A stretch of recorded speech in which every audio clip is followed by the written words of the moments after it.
So here we are then, Bax Music. This video is going to be mostly voiceover, just because of the environment we're working in. But here we are. So the place is absolutely huge. It's the biggest music store I've ever stepped foot in. They've got all the warehousing here and everything. One of the things they had, which I thought was quite cool, a little Bax Music branded car, and not only that, it's an EV. As you know, I made my journey over in an EV and had no problems with range anxiety or anything like that. But it's nice to see them around. I thought it was a cute little car. And there you are, just to get a size of the scale of the place. It's a beast. It's quite a big warehouse.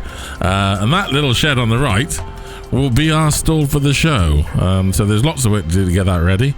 But you'll see that in some time. A few other people setting up here. Lots and lots of equipment arriving on site this day. The one thing that I was very surprised by is the DJ market is absolutely huge. So these stages were set up for people to do DJ sets. They demonstrate a lot of equipment, virtual drums. There was a guy playing that, doing a great workshop. And then other various tents and amenities were being set up throughout the day. There's another look. Lots of nice lighting gear. Send me all of that stuff, Bax. We'll stick it all in here.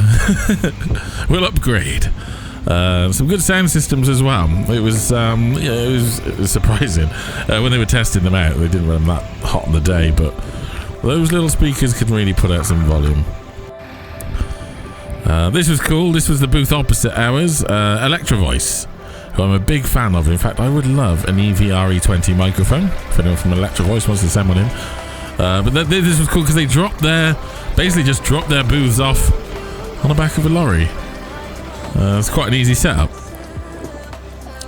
I was hoping for a snap, but nothing went wrong. Let's have a look inside.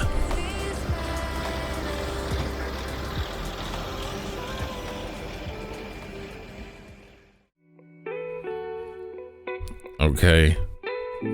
Time has come to take a look inside Bax Music. We've got about 10 minutes just to show you the store. It's the biggest music shop I've ever seen. So we'll start with the guitars. I'm just going to voice over everything because it's too noisy to really do anything on the day.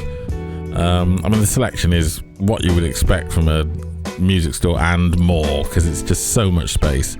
The other cool thing is we just saw the Fenders there, but wherever you look, you can kind of see different brands. They don't just have like a Fender room and a Gibson room and you get isolated, you know, everything sort of, it's together, but it's a very open plan sort of place. So as you look around, you know, you can see the Fenders, when there's Gretches and there's Fazley equivalents. It's Fazley, by the way. I've been saying Fazley, but I think it's Fazley. I got corrected. And see the basses, great selection of basses. You know, these guys put a real wide variety as well of stuff out from all the brands. I'm always a sucker for a bass. And if that looks familiar, it's not the one we took to Terry's. It's a different version because the bridge is different. I think ours was more authentic, but it was nice to see it there anyway. Little Beetle bass. Here's more of the Fender section. A lot of Mexican stuff, a lot of cool stuff there. I love that tobacco burst with the gold and the bound neck. That's cool. Again, a few Fazleys on the end there. There's quite a cool one there that I decided to take a close-up of because of the nice quilty top, again with the tobacco burst. I mean, that looks great. I do like the Tide Pooly sort of one next to it as well. And cases galore. I didn't want to open the cases. I presume they're just spare cases for instruments. There it is. The place for the man with the money is the Gibson section. Zooming in. Again, it wasn't just a whole row of Les Pauls, which is really nice to see. They didn't have a lot, actually, but a lot of sort of ES335s, hollow bodies, SGs. Like that Explorer with a grey burst. That's really cool. Epiphone there. A few more Les Paul types. The P90s, 335s. And, of course, the SG with the Maestro tremolo and all the cool stuff. And again, a few different brands, more budget brands in the same area opposite. I love that white Fazley Flying V.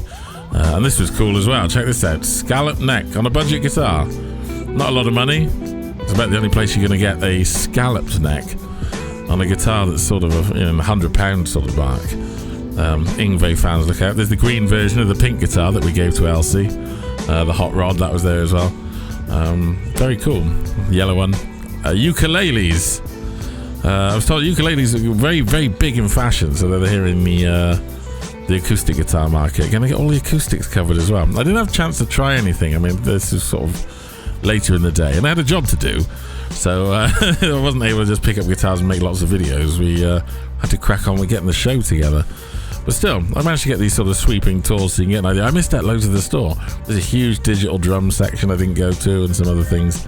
But I thought it's a guitar channel, isn't it? So the guitars will be the main thing.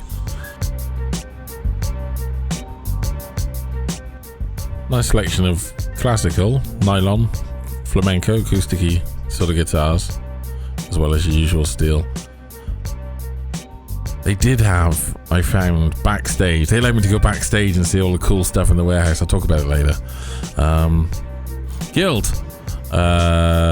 Gretsch. Like I say, these are just all hanging out, like interesting brands that you might not usually try. But they had them all in. Here's the metal section. It was mostly Ibanez. You had LTD, ESP stuffs up there as well. It would have been nice to try some out. So it was an EVH sort of style, 5150 guitars. Basically everything with a bit of an edge. Charvels. So these are loads of brands that I've never really had a chance to try. And they were all there, which is pretty cool, but I still didn't get a chance to try them out. Nice Ibanez's, lovely tops again. Their sort of turquoisey finishes they do are always really cool. And flip. So here's some more basses. It's interesting, left-handed one, Music Man. Is that a Thunderbird or a Firebird? Something like that, cool bass. Even some, again, unusual ones. Gretsch basses there. I think it's a Fender 6 on the end, right up on the top. And acoustic basses as well. So they got everything covered, as you might expect. Into the drum section and percussion. I did miss out all the digital drum sections, a whole floor of that. Made sure to test some of the cymbals to make sure they were working.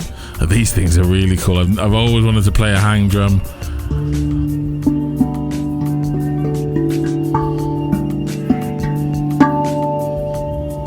They do sound as amazing as you might expect. Fun to play too.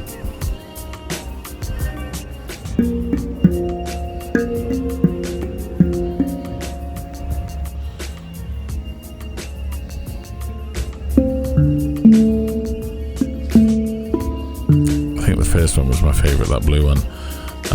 Moving on, they've got a huge drum selection. Now, I don't know a lot about drums. All I know, these kits look very nice and shiny.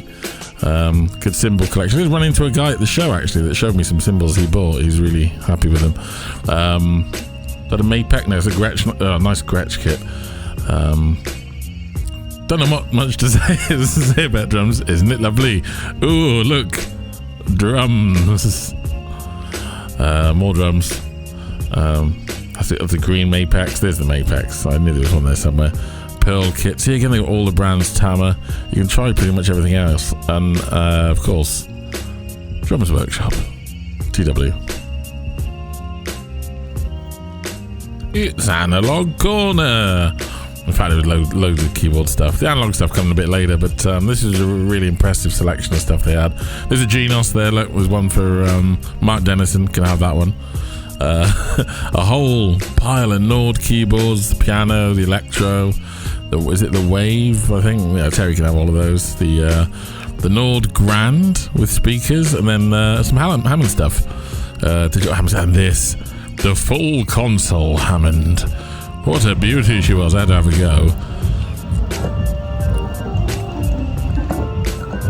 And the 112, the Leslie speaker cabinet. It's all very good. It's tempted to give it a big old whirl, but you don't want to upset people.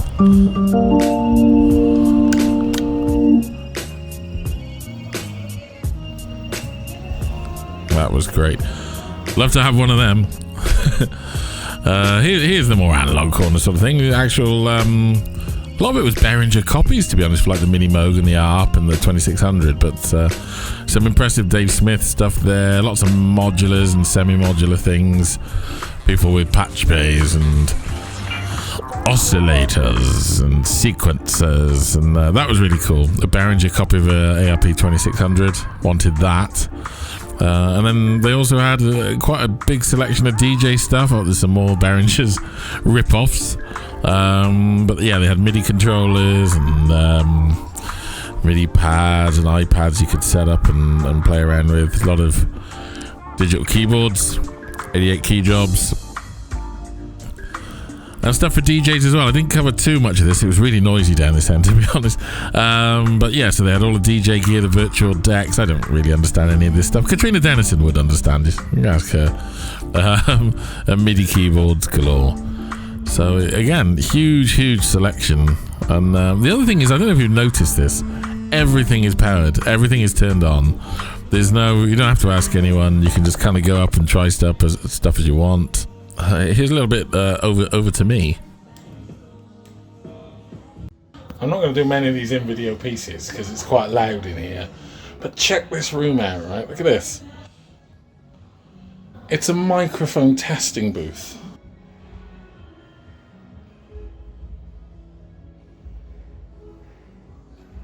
Some nice compressors and stuff in racks. Look at this. Holy Grail microphones.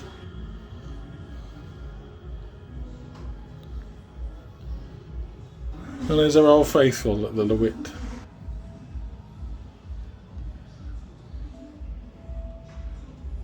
Beautiful.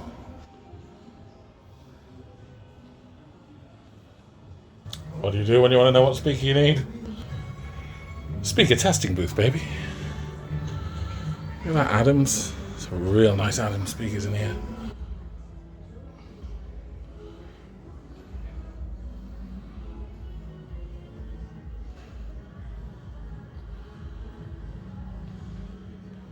And again, look at the prism converters. Pick your speaker, baby.